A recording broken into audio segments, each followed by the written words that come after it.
Hermanos, a abrir nuestras Biblias en 2 de Corintios, capítulo número 3, textos 12 al texto número 18.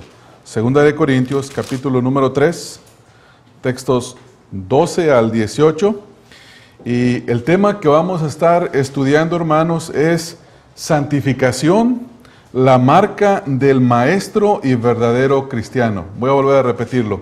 Es santificación, la marca del maestro y verdadero cristiano.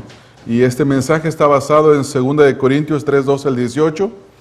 Antes de iniciar, hermanos, con este estudio, quisiera hacer primeramente una aclaración diciéndoles que este pasaje ha sido para mí de mucha dificultad por cuanto es difícil de interpretación.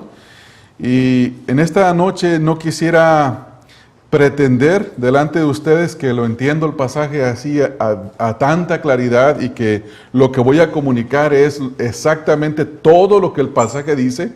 Creo estar seguro que no voy a predicar ninguna herejía, pero sí que no estoy explorando el pasaje hasta sacar el máximo provecho de él. Así es que quisiera hacer primeramente esa aclaración. Sin embargo, también sé que lo que vamos a estudiar en esta noche va a ser de gran bendición para nosotros, porque es el tema de la santificación. Básicamente es un seguimiento de lo que prediqué el domingo y lo que voy a predicar la semana que viene. Quiero iniciar primeramente, antes de leer nuestro texto, haciéndoles alguna pregunta, planteando una situación. ¿Alguna vez usted ha sido acusado, ya sea como líder en la iglesia o como cristiano, de que lo que usted cree o lo que usted hace es falso, que no es verdadero? Y generalmente estas acusaciones vienen de personas, familiares, amigos, vecinos, compañeros de trabajo, que en otro tiempo nosotros practicábamos lo mismo que ellos.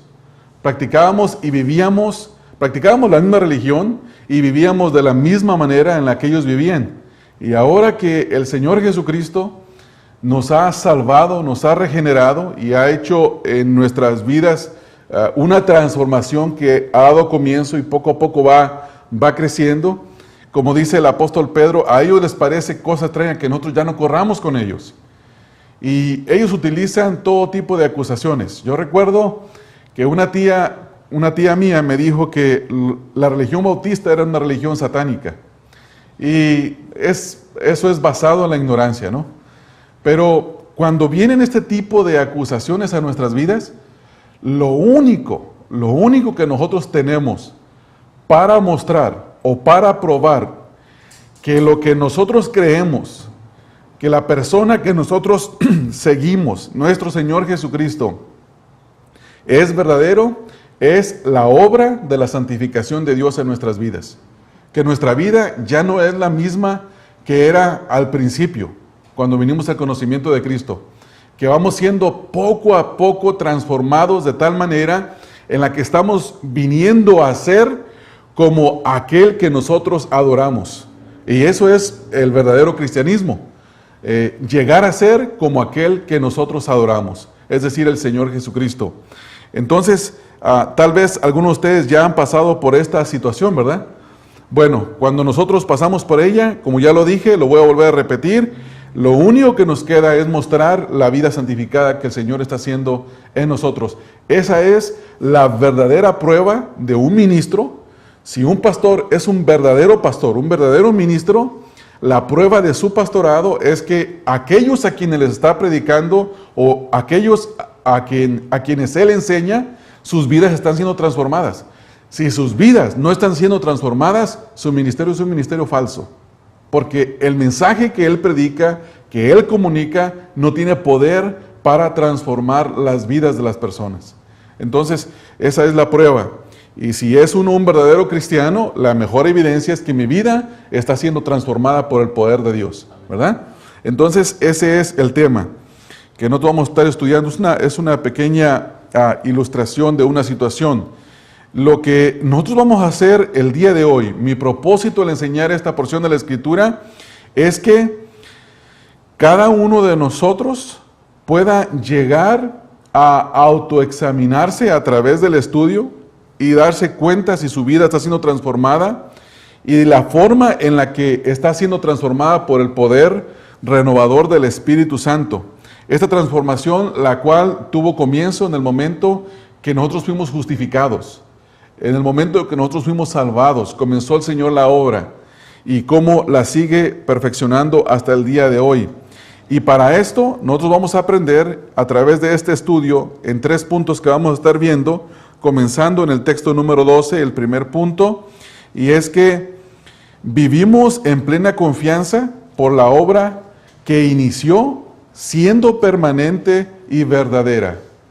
La obra que Dios inició en nuestras vidas es una obra que es permanente y verdadera, y en eso está nuestra confianza. Hermanos, una persona que verdaderamente fue convertida por Dios permanece, y lo que la persona experimenta y manifiesta es verdadero, y esa es la confianza que nosotros tenemos. En segundo lugar, nuestra libertad en el Espíritu, es decir, en el Espíritu de Dios, en contraste con la esclavitud del pecado de los incrédulos. Vamos a ver cómo en esa obra que Dios está obrando, vamos a ver nosotros la obra plena de Dios en nuestra vida, y tiene que haber un contraste entre la vida de aquellos que no han sido regenerados. Esa es la segunda evidencia. Y en tercer lugar, también observaremos que nuestra transformación tiene que ser a la imagen de nuestro Señor Jesucristo. La transformación que Dios hace en la vida de cada persona es una transformación que el propósito es hacerlo semejante al Señor Jesucristo. Un falso evangelio, hermanos, puede ser un evangelio que le diga a la persona: ven a Cristo y vas a ser superado, prosperado en todas las cosas. Muy bien, la persona puede ser prosperada, pero eso no significa que es igual que Cristo. La persona puede prosperar en el trabajo, puede prosperar en la escuela, puede prosperar en los negocios, puede prosperar en su vida familiar, pero eso no significa que está siendo transformado de acuerdo a la imagen del Señor Jesucristo. Entonces, nuestra transformación es una transformación que el punto y el objetivo es llegar a ser igual que el Señor Jesucristo.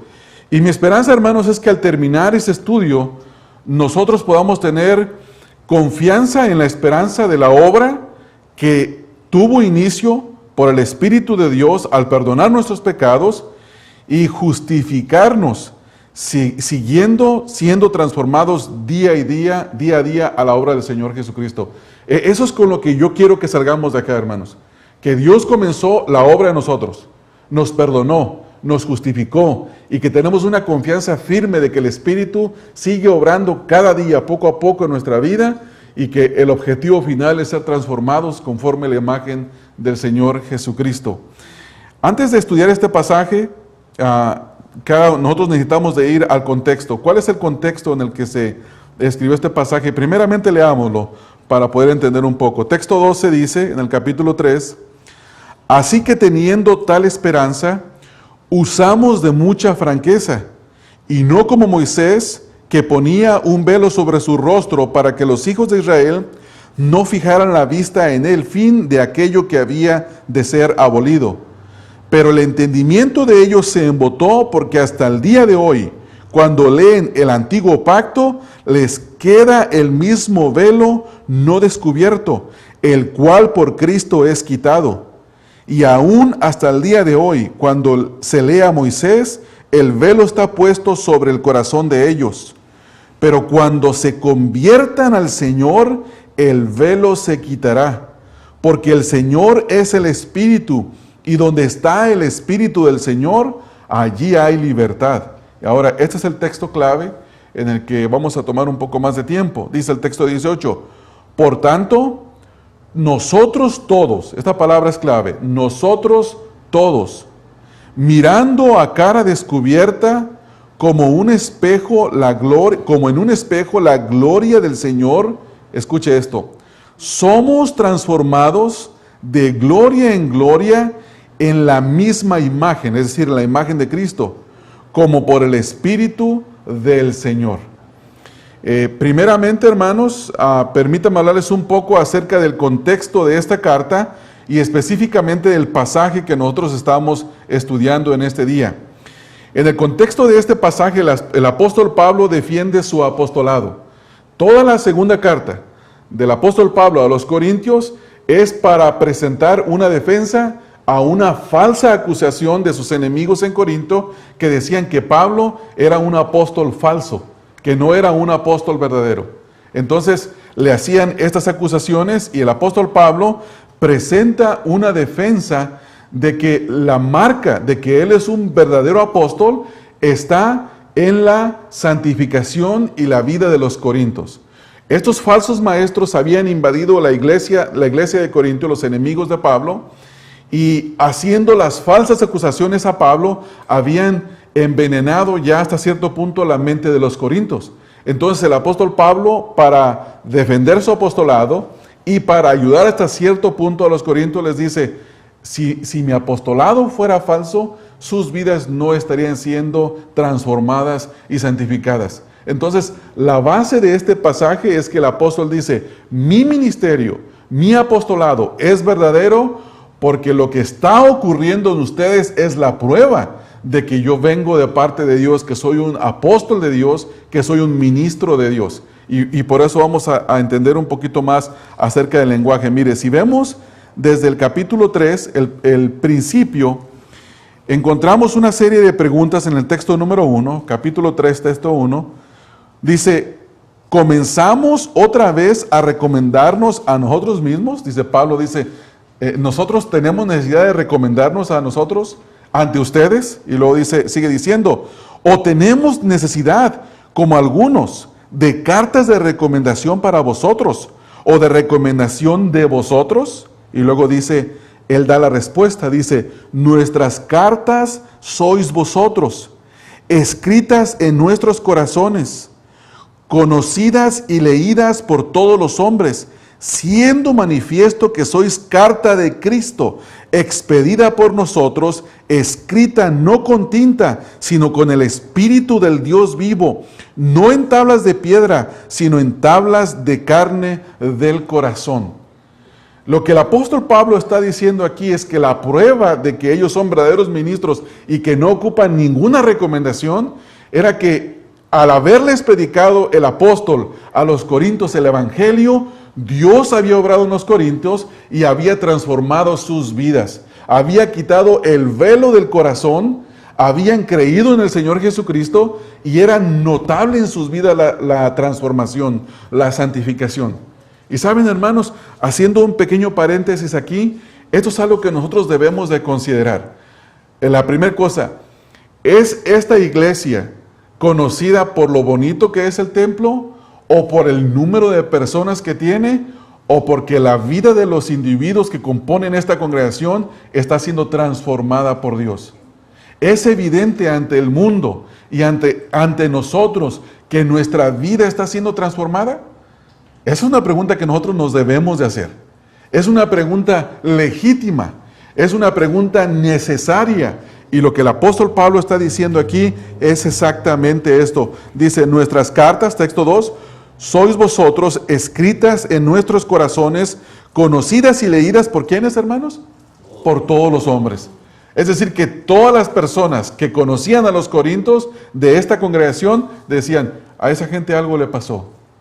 Algo ha ocurrido en sus vidas que está siendo transformada. A pesar de tanto problema que tenía la iglesia de Corinto, había evidencia. Entonces quiere decir que Pablo dice esto: nosotros somos verdaderos apóstoles porque el mensaje que predicamos tiene poder transformador y ustedes son la evidencia de ello. Entonces, ese es el contexto de la carta. Y en este pasaje él hace un contraste entre el antiguo pacto, la ley, y ahora la gracia, el evangelio. Y hace un contraste entre el antiguo y el nuevo pacto. Y luego dice cuáles son las características de cada uno de ellos. Y vamos a observarlas ahorita brevemente. En primer lugar, viendo en el texto número 3, nos dice el apóstol Pablo que el pacto antiguo fue escrito en tablas de piedra y el nuevo en el corazón de los hombres. Fíjese cómo dice el texto 3. Siendo manifiesto que sois carta de Cristo expedida por nosotros, escrita no con tinta, sino con el Espíritu del Dios vivo, no en tablas de piedra, sino en tablas de carne del corazón. ¿Qué fue lo que hizo Moisés cuando subió al monte para recibir la ley de Dios? Dios le dio su ley escrita en tablas de piedra y se las leyó al pueblo de Israel, pero la Escritura dice que los sentidos del pueblo de Israel se embotaron, fueron incrédulos. Hasta Moisés tuvo que cubrirse el velo, lo vamos a ver más adelante, cubrirse su rostro con un velo, porque no toleraban la gloria de Dios reflejada en el rostro de Moisés. Y Pablo hace un contraste entre esas dos cosas. En segundo lugar, en el texto número 6, el antiguo pacto es de letra y mata, el nuevo es del espíritu y da vida. Texto número 6. Dice, el cual asimismo nos hizo ministros competentes de un nuevo pacto. Y luego dice, no de letra, sino del espíritu, porque la letra mata, mas el espíritu vivifica. En el contexto de ese texto es que la ley, hermanos, nomás sirve para declarar la justicia de Dios, la santidad de Dios. Pero el hecho de que nosotros conozcamos cuál es la perfección que Dios requiere, eso no quiere decir que nos salva, nos condena. Ya hemos estudiado en el libro de Gálatas que la ley nos condena a nosotros. No nos puede salvar, no porque la ley sea incapaz en sí misma, sino por nuestra incapacidad para obedecer la ley. Tal vez algunos de ustedes han escuchado que hay gente que lee este texto y dicen, no es bueno conocer tantas letras porque las letras matan, pero el espíritu vivifica. No, eso no es cierto. El contexto de esto es la ley de Moisés y el evangelio de la gracia. Entonces hay que tener cuidado siempre de no tocar un texto y torcerlo. Pero cuando lo leemos en su contexto, nos damos cuenta exactamente de qué es lo que está diciendo.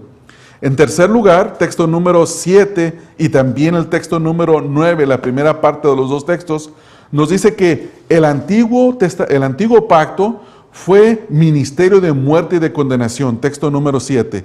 Dice, y el ministerio de muerte grabado en letras de piedra fue con gloria, tanto que los hijos de Israel no pudieron fijar la vista en el rostro de Moisés, a causa de la gloria de su rostro, la cual había de perecer. Escuche esto, el antiguo pacto y su gloria tenían que perecer, para que permaneciera el nuevo pacto de la gracia en Cristo Jesús. Entonces, en el texto número 9 leemos lo siguiente, dice, porque si el ministerio de condenación, escuche el ministerio de Moisés, el ministerio de Moisés a través de los 10 mandamientos no fue para salvación, era simplemente para condenar a todos los hombres. Ese es el propósito de la ley. El ministerio de condenación fue con gloria, mucho más abundará en la gloria el ministerio de justificación. El antiguo pacto es un ministerio de condenación, el nuevo pacto es un ministerio de justificación. Solamente hay justificación en Cristo Jesús. Entonces, ahora el texto número 11, en cuarto lugar, el antiguo pacto tuvo gloria, el nuevo mucho más y permanece. Es decir, que la gloria del antiguo cesó. Texto número 11, porque si lo que perece tuvo gloria, es decir, que ya se acabó, esa gloria ya se terminó, mucho más glorioso será lo que permanece, es decir, el evangelio de la gracia en Cristo Jesús, el nuevo pacto de la fe a través de Cristo Jesús, la salvación a través de la fe en Cristo Jesús. Y eso es lo que el apóstol Pablo está haciendo en contraste, y Pablo concluye diciendo que su denuedo para hablar es la esperanza del nuevo pacto, el cual por el Espíritu del Señor transforma la vida de los corintios. Ahora vamos a ver nuestro primer punto, hermanos, texto número 12. En nuestro primer punto, nosotros vamos a observar que vivimos en plena confianza por la obra que inició, siendo permanente y verdadera, la obra que Dios inició en nosotros. Pablo dice en el texto 12, así que, esta frase siempre que se encuentra en la Escritura, ustedes saben que está basada en el contexto, es un puente de aplicación a lo que ya acaba de decir. Así que, dice Pablo, teniendo tal esperanza, usamos de mucha franqueza. Esta palabra franqueza también se puede traducir como denuedo, como valor. Entonces, ¿qué es lo que Pablo está diciendo? Pablo dice que tiene una esperanza. Su esperanza es Cristo. Cristo lo justificó y Cristo lo santifica y Cristo lo glorificará a través de su Espíritu. Entonces, en base al poder de la obra de Dios, Pablo dice que por esa razón usa de mucha franqueza. El poder que Pablo tenía para hablar, la seguridad, el valor, estaba fundado no en que Pablo era una persona que naturalmente era un hombre de mucho valor, porque la Escritura nos dice que en el primer capítulo de Corintios, que cuando estuvo entre ellos estuvo con mucho ¿qué? Temor y temblor. Entonces, Pablo, el valor de Pablo está basado en ¿qué? En la seguridad de la palabra de Dios, de la obra de Dios, lo que Dios hace en la vida de las personas. Y esta es la esperanza de la que Pablo está hablando. Entonces, esta esperanza estaba basada en su confianza que él tenía en el nuevo pacto. El saber que el nuevo pacto había sido que él en el nuevo pacto había sido vivificado por el Espíritu Santo. Si leemos en el texto número 6, eso es lo que dice. Dice, el cual asimismo nos hizo ministros competentes. Pablo fue hecho un ministro competente de un nuevo pacto, no de la letra, sino del Espíritu, porque la letra mata. Y luego nos dice que el Espíritu vivifica. Pablo era un ministro competente de un pacto nuevo en el cual el Espíritu de Dios vivifica, es decir, que da vida. Hermanos, ya hemos estudiado que la condición de los hombres, de todo hombre sin excepción, es estar muertos en sus delitos y pecados. Y esa condición pecaminosa de estar muertos espiritualmente únicamente es solucionada cuando el Espíritu de Dios da vida a las personas. Por eso dice el apóstol que es un espíritu, es un ministerio en el que el Espíritu vivifica. Es una obra de vivificación. Es una obra que Pablo estaba seguro que había comenzado en él y que continuaba. Por ejemplo, también en el texto número 11, leemos, dice, porque si lo que perece tuvo gloria, mucho más glorioso será lo que permanece. Pablo dice, mi confianza está en que el Espíritu me dio vida y que esa vida va a permanecer. Por eso Pablo también dice en Filipenses que el que comenzó a nosotros la buena obra, la va a perfeccionar hasta el día de nuestro Señor Jesucristo. Y esa es nuestra confianza, la misma confianza que tenía el apóstol Pablo. Esta seguridad tiene un fundamento firme en la obra que inició por la regeneración del Espíritu, la cual llenaba de fe y confianza al apóstol Pablo en que Dios cumpliría cada una de sus promesas como el resultado de haber confiado en el Señor Jesucristo por fe. Esta era la confianza de Pablo. Dice una vez más en el texto 12, así que teniendo tal esperanza, usamos de mucha franqueza, de mucha franqueza. Esto es algo, hermanos, que el apóstol Pablo constantemente estaba recalcando o recalca en todas sus epístolas. La seguridad, la certeza, no en nosotros, sino en Dios. Y es una oración también de él. Por ejemplo, si vamos al capítulo 4, aquí mismo, en 2 de Corintios, en el texto número 13, hablando de la confianza y la certeza para hablar o el denuedo, dice el texto 13, pero teniendo el mismo espíritu de fe conforme a lo que está escrito, escuche esto, conforme a lo que está escrito, creí por lo cual hablé, nosotros también creemos por lo cual también hablamos. Esta es la razón por la cual una persona testifica el Evangelio. ¿Por qué? Porque lo ha creído. Entonces, tal vez, hermanos, una persona que no testifica es porque no ha creído. Lo normal para dar testimonio es que la persona ha creído y como resultado habla, ¿verdad? Eso es lo que Pablo está diciendo acá. Un poco más adelante, si buscamos también nosotros en otro libro, por ejemplo en Efesios capítulo 6, Efesios 6, el apóstol Pablo hace una petición a los efesios de oración en el texto 19 y 20, y es exactamente por lo mismo, para que su boca sea abierta y él pueda predicar y hablar con denuedo. Texto 19, y por mí, a fin de que al abrir mi boca, me sea dada palabra para dar a conocer con denuedo el ministerio del Evangelio, por el cual soy embajador en cadenas, que con denuedo hable de él como debo de hablar. Por eso dice Pablo que tenemos esta confianza, y esta confianza a nosotros nos hace hablar. Hermanos, la misma confianza que el apóstol Pablo tenía, la tiene todo cristiano. El apóstol Pablo no tuvo un ticket especial, un boleto especial. No tenía el apóstol Pablo algo especial que solamente se lo dio a Dios, se lo dio Dios a él, y que él era el único que podía expresarse de esta manera. Todos nosotros, los creyentes, los que hemos nacido de nuevo, tenemos esta confianza y esta esperanza. Nuestra confianza es que Dios inició la obra en nosotros y que esa obra permanece, y esa obra es de constante transformación en nuestras vidas. Esto nos lleva, hermanos, a pensar en que tenemos que autoexaminarnos cada día. Tenemos que tener cuidado de no estancarnos en una clase de pensamiento en el que simplemente venimos a la iglesia, cantamos los cantos, escuchamos el mensaje, salimos del templo y nuestra rutina sigue todos los días. No debe ser así, hermanos. Tiene que ser una vida de constante transformación.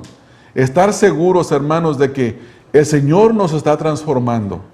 Estar seguros de que no es posible que yo viva de tal manera que los que están alrededor mío no observen cambio en mi vida. Si no hay cambio en mi vida, no estoy en esta esperanza, no estoy en esta confianza, y posiblemente el Señor no ha obrado en mi vida. Así es que esto, hermano, nos hace pensar también en que en esos momentos, hermanos, en que somos atacados, porque somos atacados. Si nuestra vida refleja la santidad del Señor Jesucristo, el mundo no nos va a amar, hermanos. El mundo aborreció al Señor Jesús, y el mundo va a aborrecer a todos aquellos que seguimos al Señor Jesucristo. Entonces, en esos momentos en los que somos atacados por familiares, amigos, conocidos, los cuales atacan nuestra fe o nuestro ministerio, aunque es doloroso ser atacados, no nos callamos, sino que con mucha confianza hablamos y predicamos el glorioso evangelio de nuestro Señor Jesucristo. ¿Por qué? Porque nosotros, hermanos, hemos creído, hemos conocido y sabemos lo que está escrito y lo hemos experimentado, y como resultado no lo podemos callar. No lo podemos callar. Es imposible callarse del evangelio. Es algo que no se puede callar. Mire, usted conoce cuando hay un nacimiento de agua, pero de esos nacimientos que sale el agua, pero en grandes cantidades. Arrójele todas las piedras que usted quiera, va a salir, va a brotar por algún otro lugar. Trate de taparlo y va a brotar por otro lugar. ¿Por qué? Porque es imposible tapar un manantial de agua. A menos que sea un manantial débil, ¿verdad? Usted lo puede cancelar. Pero si es un manantial poderoso, como dice la Escritura, el que cree en mí, de su interior brotarán ríos de agua viva, ¿quién lo puede detener, hermanos? ¿Quién lo puede detener? Entonces, Pablo está hablando de esa confianza. Al menos eso es lo que creo que dice la Escritura. Sí, Rodolfo. En 1 Corintios 1, el capítulo 1, versículo 8 dice, el cual también os confirmará hasta el fin, para que seáis irreprensibles en el día de nuestro Señor Jesucristo. Sí, amén. Vamos ahora a nuestro segundo punto, y este abarca de los textos número 13 al texto número 17. Segunda de Corintios, capítulo número 3, texto número 13 al texto número 17. Déjeme volver a... ¿Perdón? ¿Qué texto? ¿Capítulo 3? Sí, volvemos al mismo. Ajá.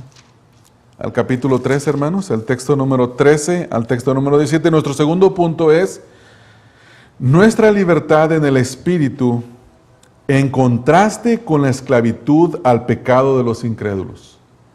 Vamos a observar en este pasaje que hay una libertad de la cual nosotros hemos hecho libres. Ahora somos participantes de esa libertad dada por el Espíritu de Dios, y es un contraste tremendo a la vida atada de los incrédulos al pecado y a la muerte. Texto número 13, mire cómo comienza en el texto número 13. En este número vamos a leer texto 13 al 15, y aquí vamos a encontrar el ministerio de Moisés. Es descrito y citado por el apóstol Pablo. Texto 13 dice: y no como Moisés, que ponía un velo sobre su rostro, para que los hijos de Israel no fijaran la vista en el fin de aquello que había de ser abolido. El antiguo pacto es algo que fue dado, algo que no da vida, algo que trae condenación, que trae muerte, pero había de terminar.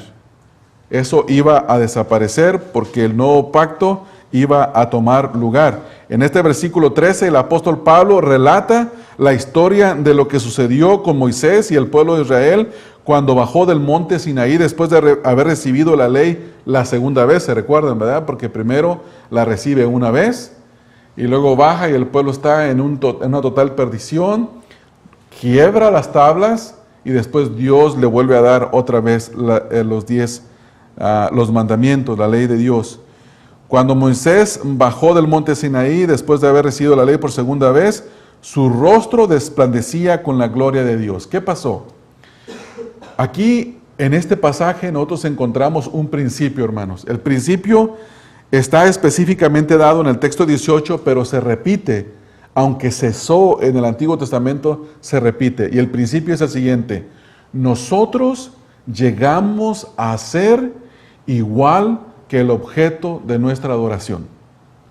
Nosotros llegamos a ser igual que el objeto que nosotros adoramos. En el caso de Moisés, estuvo delante de la presencia de Dios, y ¿qué fue lo que obtuvo de Dios? Gloria y resplandor. Y en el caso nuestro, en el texto 18 dice: por tanto nosotros todos, mirando a cara descubierta, como en un espejo, la gloria del Señor, ¿qué dice ahí, hermanos? Somos transformados de gloria en gloria, y luego, ¿cómo dice, hermanos? En la misma imagen. En la misma imagen. Pasa usted mucho tiempo en la presencia del Señor o en el estudio de la palabra, se va a reflejar. Se va a reflejar. Es imposible que no se refleje lo que uno adora, en este caso a Dios. Pero vamos a seguir viendo el asunto de Moisés. Texto número 13. Dice Pablo que la confianza de él no es como la de Moisés. Moisés tuvo que cubrir su rostro y aquello fue abolido. Aunque Moisés confió en lo que había recibido por un tiempo para llevarlo al pueblo de Israel, fue terminado. Texto 14. ¿Qué ocurrió cuando los hijos de Israel recibieron la ley? El entendimiento de ellos se embotó, porque hasta el día de hoy, cuando leen el antiguo pacto, les queda el mismo velo no descubierto. ¿Cuál es el contraste entre ellos y nosotros? Es que el velo que nosotros teníamos en el corazón ya nos fue quitado. ¿Por quién? Aquí nos dice el texto. Cuando leen el antiguo pacto les queda el mismo velo no descubierto, dice, el cual por Cristo es quitado. En el momento de nuestra conversión, el Señor removió el velo, lo quitó, para que nosotros pudiéramos entender y conocer y experimentar y tener comunión a Dios. Ese velo que tiene todo hombre, todo ser humano, le impide, aunque sea expuesto a la palabra de Dios, aunque sea expuesto a la gracia de Dios, le impide poder conocer a Dios. No lo puede conocer, no lo puede ver, no lo puede entender. Pero cuando el velo es quitado, entonces nosotros empezamos a comprender y a entender. Vamos a pensar por un momento en la manera que pensábamos antes, hermanos. Antes creíamos que no éramos tan malos, ¿verdad? Que éramos buenas personas, malos, y luego dábamos una lista de quién creíamos que era malo. Pero cuando el velo fue quitado, ahora nosotros decimos, miserables de nosotros, no merecemos la gracia de Dios. Pablo dice, yo soy el más pequeño de todos los apóstoles y el más grande de todos los pecadores. De todos los pecadores. No de los pecadores cristianos, de todos los pecadores. ¿Por qué? Porque reconoció la maldad de su corazón. Y la pudo reconocer porque el velo fue quitado. Antes veíamos a Dios como alguien que estaba ahí para hacernos un favor cuando lo ocupábamos. Alguien a quien podíamos acudir en momento de tribulación o de necesidad. Ahora no. Ahora vemos al Señor como nuestro Padre, como nuestro Redentor, como nuestro Salvador, como aquel que tiene misericordia de nosotros. Y deseamos pasar tiempo en su presencia, cosa que antes no deseábamos. ¿Por qué ocurrió esto, hermanos? Porque el velo nos fue quitado. El apóstol Pablo lo dice de otra manera, en la primera carta de Corintios, creo que es el texto número 13, dice el apóstol, no es 2.13, perdón, 2.13. Primera de Corintios 2.13. A ver. Sí. Dice, comenzando en el 2.13, lo cual también hablamos no con palabras enseñadas por sabiduría humana, sino con las que enseña el Espíritu, acomodando lo espiritual a lo espiritual. Pero el hombre natural, es decir, el que tiene el velo puesto, no percibe las cosas que son del Espíritu de Dios, porque para él son locura, y no las puede entender, porque se han de discernir espiritualmente. En cambio, el espiritual juzga todas las cosas, pero él no es juzgado por nadie. La cosa es, ¿dónde estamos nosotros, hermanos? ¿Somos nacidos de nuevo? ¿Entendemos las cosas espirituales? ¿O todavía nos parecen locura? Si nos parecen locura, es porque el velo no ha sido quitado de nuestro corazón. Si las entendemos, no es porque seamos mejores que los demás, sino porque Dios removió el velo de nuestro corazón y ahora nosotros podemos ver. Texto número 14, en 2 de Corintios otra vez, volvemos a nuestro texto. En el capítulo 3, texto número 14, 15, seguimos leyendo. Dice que el velo es quitado en el texto 15, dice, y aún hasta el día de hoy, cuando se lea a Moisés, el velo está puesto sobre el corazón de ellos. El velo está puesto hasta el corazón de ellos. Y la pregunta es, ¿cuándo será quitado? Y la respuesta es, cuando Dios, en su misericordia, los llame al arrepentimiento. O cuando ellos vengan en arrepentimiento delante del Señor, y eso será la obra, la muestra de que han venido al conocimiento de Cristo. El velo ya no es literal, sino espiritual. Moisés se cubría con un velo físico, ¿verdad? Y eso hacía que el resplandor no les llegara. Pero ahora ese velo al que estamos refiriéndonos es un velo espiritual, que está puesto en el espíritu, en el alma del hombre. Está puesto en el hombre para que no pueda discernir las cosas espirituales. Cuando nosotros vemos que este velo será removido hasta que el Señor quiera, en el caso de los israelitas, estaba refiriéndose Pablo al pueblo de Israel, pero en realidad esto es algo que le ocurre a todos los hombres cuando leen la ley de Moisés. Luego vemos en los textos número 16 y 17, dice, pero, dice Pablo, cuando se conviertan al Señor, el velo se quitará. Esa es la única manera. La única manera en que una persona entienda las cosas espirituales, tenga vida espiritual, vida nueva y comunión con Dios, es que Cristo les quite el velo en el momento que se conviertan. De otra manera, alguien puede expresar y decir que tiene una buena vida espiritual, que tiene una espiritualidad saludable, como es el tema muy popular en nuestros días. Los artistas mundanos dicen, yo tengo una buena relación con Dios a través de la cábala, a través de mi religión, a través de hacer buenas obras, a través de esto. Y cada uno puede establecer su propio sistema religioso o creer en lo que ellos quieran, pero nada les puede remover el velo del corazón. Únicamente, como dice el texto 16, cuando se conviertan al Señor, el velo se quitará. El velo se quitará. Hermanos, esta es la razón por la que nosotros no podemos decir, que tenemos comunión con los católicos, o que tenemos comunión con un mormón. Casi creemos igual. El punto no es si casi, el punto es, ¿se han convertido a Cristo? ¿Se han convertido a Cristo? Si se han convertido a Cristo, han dejado sus imágenes. Si se han convertido a Cristo, han dejado su adoración a los hombres y comenzarán a tener temor de Dios.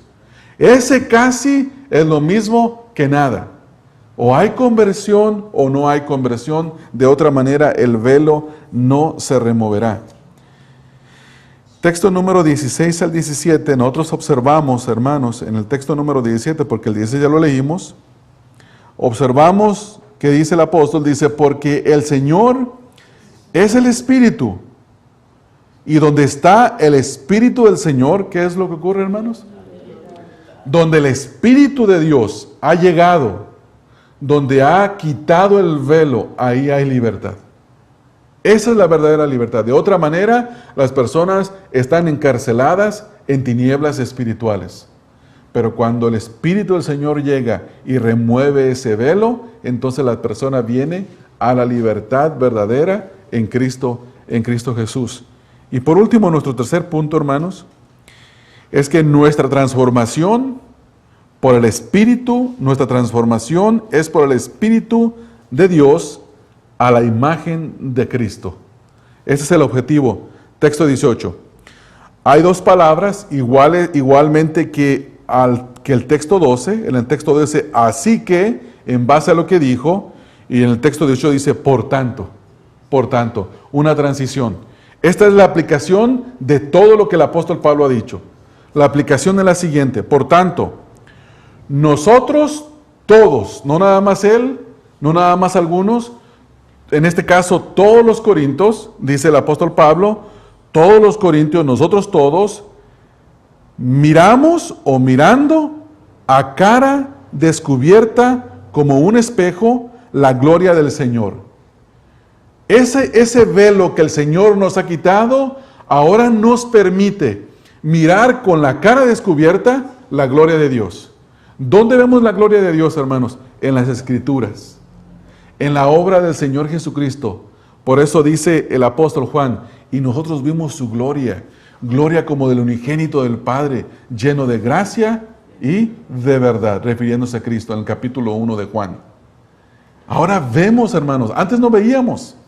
Antes el libro se nos hacía raro, sin poder entenderlo. Pero ahora leemos un pasaje de la Escritura y ese pasaje de la Escritura lo vemos con claridad y nos permite a nosotros experimentar la libertad en Cristo Jesús, y esto es de una tremenda bendición.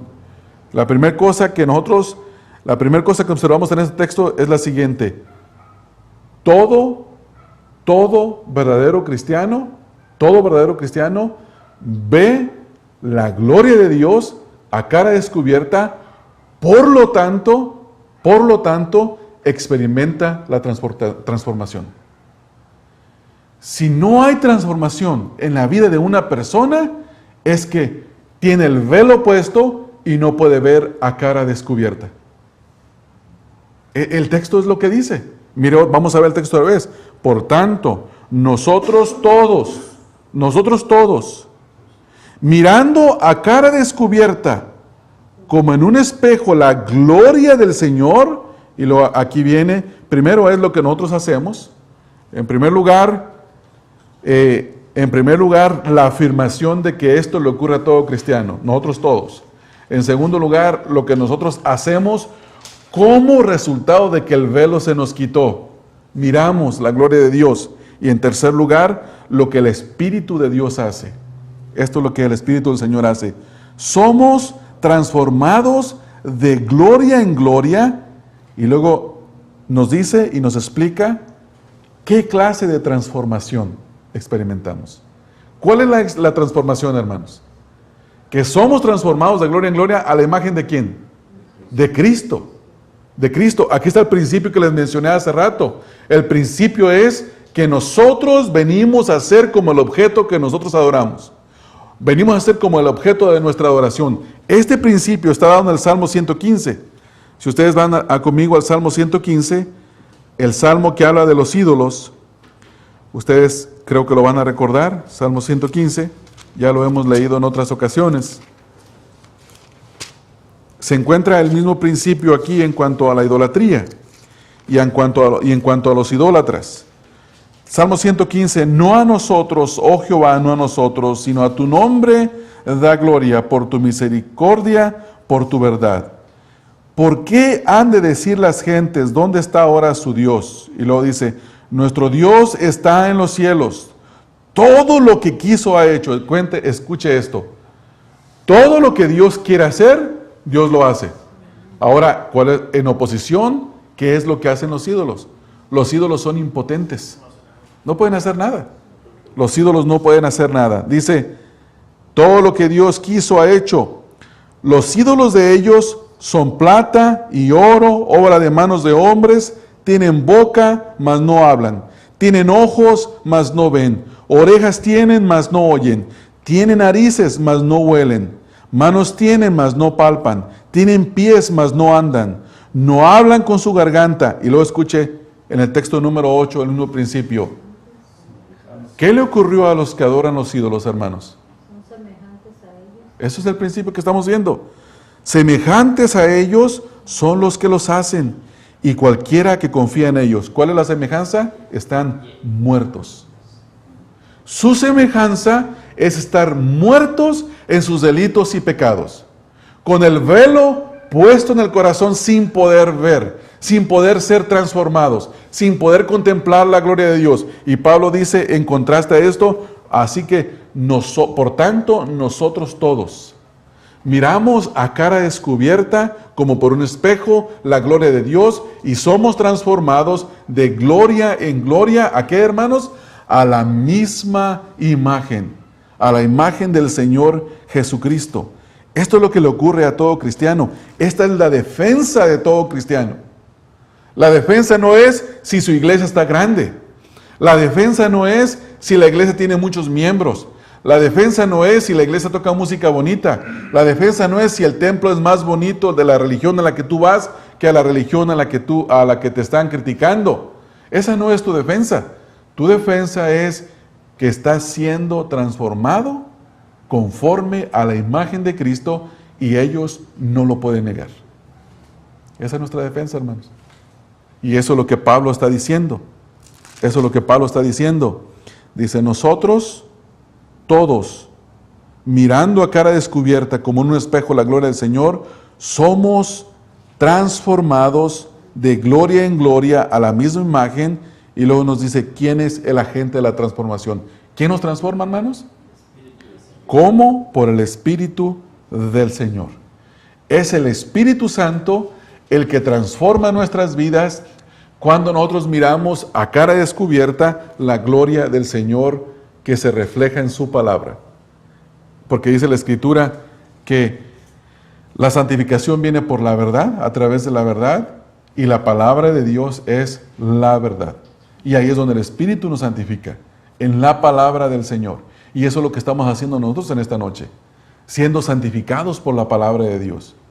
Esa es nuestra defensa. Hermanos, cuando el apóstol Pablo fue criticado y se dijo, no, Pablo es un falso apóstol. Pablo es un falso apóstol. Pablo no hace esto, no hace el otro, no hace aquí, no hace allá, fulano de tal. Ese sí es bueno para hablar. Ese llena el templo cuando viene a hablar porque todo el mundo quiere escucharlo. A Pablo es débil y tiene una apariencia que no es muy impresionante, porque así decían ellos de él.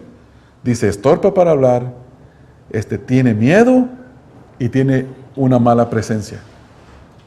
Eso decían, pero Pablo dice, mi defensa son ustedes. Y no lo pueden negar, no lo pueden negar. Ellos podrán tener un gran lenguaje, podrán convocar una gran audiencia, pero mi defensa es que mi predicación los transformó. Y ustedes no pueden negar la transformación. Entonces, hermanos, para nosotros que en esta noche también sea lo mismo que en primer lugar, repasando nuestros puntos, que nuestra confianza esté en lo que hemos experimentado, que está escrito en la palabra de Dios. Esto lo creo porque lo experimenté, porque he sido transformado. En segundo lugar, que tengamos nosotros bien claro que nuestra vida tiene un contraste con la de aquellos que no han conocido al Señor Jesucristo, que tienen el velo todavía sobre su corazón. Y en tercer lugar, que podamos ver la transformación de nuestras vidas cada día más a la imagen y semejanza del Señor Jesucristo.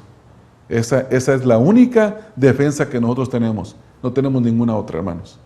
Ninguna otra. Y eso probará si este ministerio es un ministerio aprobado por Dios y si las vidas de nosotros como cristianos realmente son vidas aprobadas por Dios. Eso es lo único que nosotros tenemos, la transformación gloriosa